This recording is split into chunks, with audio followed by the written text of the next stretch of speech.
face up to our historical moment often appears as an impossible task. It is to accept a burden unlike any ever shouldered before in history.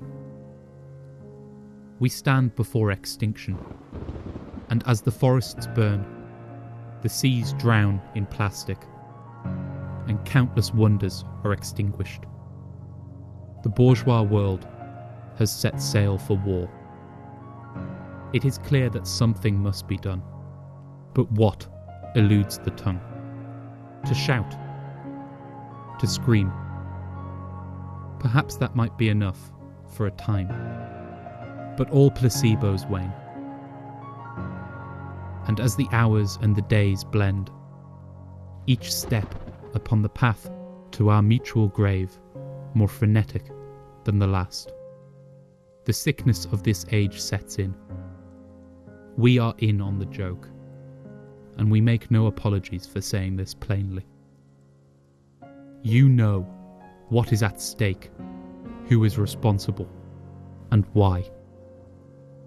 You know that they will not stop.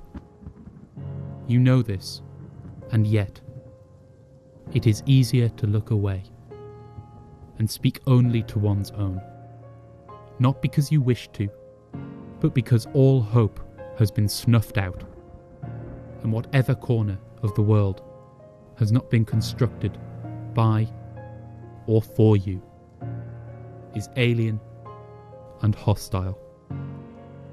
Twilight is at least better than midnight. But know this, that is how they intend us to feel. The history of postmodernity's formation and dominance is haunted by a simple fact.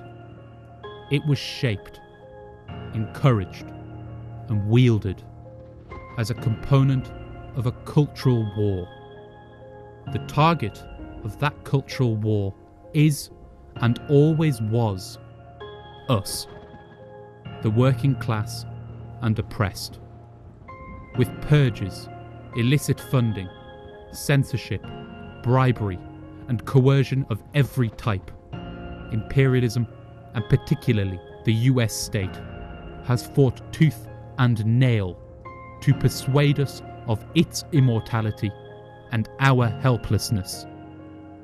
With the fall of the Soviet Union, it declared all alternatives dead, and its society of extortion immortal. But this war did not cease. Ever more fiercely, it proceeded, raising its ideological dominance to a scientific form, mapping us and wrapping us in our echoes.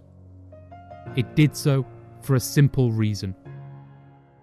The imperialists fear us more than anything. However much bourgeois society may insist otherwise, there is a solution, and it is clear. The nature of each of the crises which today face us stems from our social and economic organisation under capitalism. At the same time, the economic, social and cultural forces that capitalism has summoned present us with the material basis to begin building a new society, that of communism, a stateless, classless society. This is today possible as in no other period of human history, a point made clear by the technology that has been summoned to construct socioludic media. What in capital's hands has been fashioned into an ideological weapon and cultural prison could, if organised differently, be transformed into the most powerful organisational tool ever possessed by humanity. Production can be charted and planned rationally by the view of the whole world's needs that is enabled by this technology. A worldwide workers' economy. A participative democracy of immense depth and scale could be opened up by the construction of online spaces crafted to allow this, placing power in the hands of all people across the globe. The environmental crisis which confronts us can be met by monitoring the whole of the Earth's health, as we learn how to resolve the contradictions between our existence and nature with a mass cultural and scientific infrastructure. Whilst we cannot simply seize the tools the bourgeoisie have constructed for these purposes, these things can be built today. All that prevents them from coming to fruition is capitalism. Whilst an account of the economic basis of such a society is both necessary and pressing, particularly with regard to how its energy infrastructure might be maintained, we must for now confine ourselves to a singular point. It is clear that bourgeois society has no more answers. Its way is the way to doom. But we must not give in to its calls of futility.